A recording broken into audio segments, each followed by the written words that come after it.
I skipped a bunch. So let's talk about IgM antibodies. IgM antibodies are the ones that are found on the surface of naive B cells. So when the B cells are still in the lymph nodes, they're going to have IgM antibodies on their surface. Now, the IgMs that are on the surface of B cells are in monomer form. But if we have IgM antibodies, which we find in circulation, we find these in the circulatory system, they're going to be in what's called a pentamer form.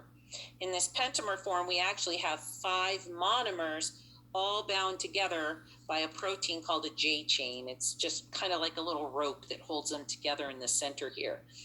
IgM antibodies are responsible for agglutination reactions, and these are the antibodies that we use in blood typing. So if you give somebody the wrong blood type, they're going to have IgM antibodies against the incorrect blood type, and you're going to cause agglutination in their circulatory system. These, in their pentamer form, they're far too large to leave the bloodstream, so they are delegated strictly in the circulatory system. They're they're excellent for classical activation of complement. They'll sometimes break down, and they can actually attach and cause activation of complement through the classical pathway. IgGs do that the best. We just covered IgGs. IgAs are actually not very common in circulatory system, but they are the highest concentration of antibodies in the body. They are found in mucous membranes. So IgAs are found in mucus. They're found in a monomer form, like the IgGs, as well as in a dimer form, where the two constant regions are bound together. These guys are most important in neutralization. They play a really big role in neutralization, preventing attachment. They kind of coat everything, which makes sense. You think about them; they're in the mucous membranes. We want to neutralize those bacteria and those antigens before they can actually gain entry into cells and cause an issue. IgAs are also the most abundant in the body, and they are also found in breast milk. So IgAs are probably the most abundant in breast milk, simply because we want to introduce them into the gastrointestinal tract of newborns to help protect the GI tract of those newborns. IgAs get secreted by B cells or plasma cells that are found in mucosal associated lymphatic tissue. So they're produced mostly by MALT. IgEs are produced in response usually to some type of hypersensitivity. They will bind to basophils and mast cells. And you can see here we have a mast cell with IgE antibodies bound to its surface. They act like receptors for these cells. This mast cell gets bound by an allergen, or in this case, pollen. This pollen will cross-link these IgE antibodies, and it will cause them to release their granules.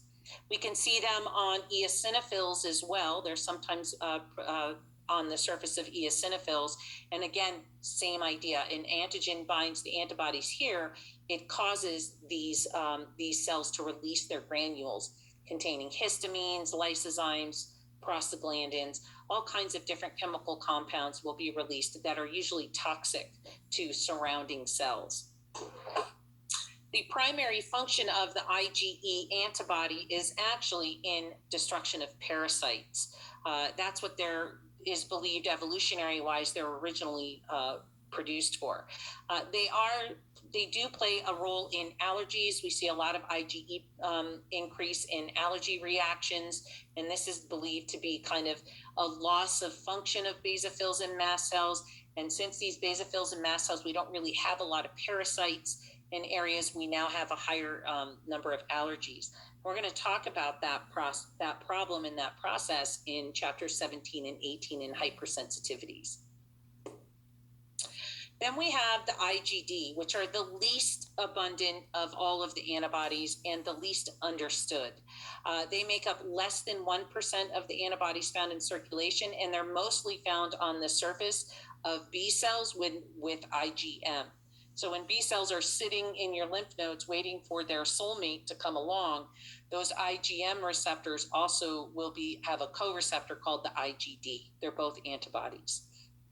We do not see IgDs present on the surface of immature B cells. So when the B cell is in the bone marrow, IgDs are not present. They kind of pop up on the way to the lymph node. They also are not present on the surface of memory cells. They're thought to play a role in B cell activation, but their complete role and their total effector function is not totally known. Why they are present in circulation is not understood either. The only theory right now is that they play some kind of regulatory role in host recognition, host cell recognition. But otherwise, the role of IgD antibodies is not totally understood. So these are the review questions for the antibodies. You want to make sure that you go through these. These will help you with your exam. I'm going to finish here. I don't want to get into activation processes and all of that quite yet. So I'm just going to stop here because the activation processes take a long time to explain. We don't really have enough time left. So we're just going to stop here. I think you guys have probably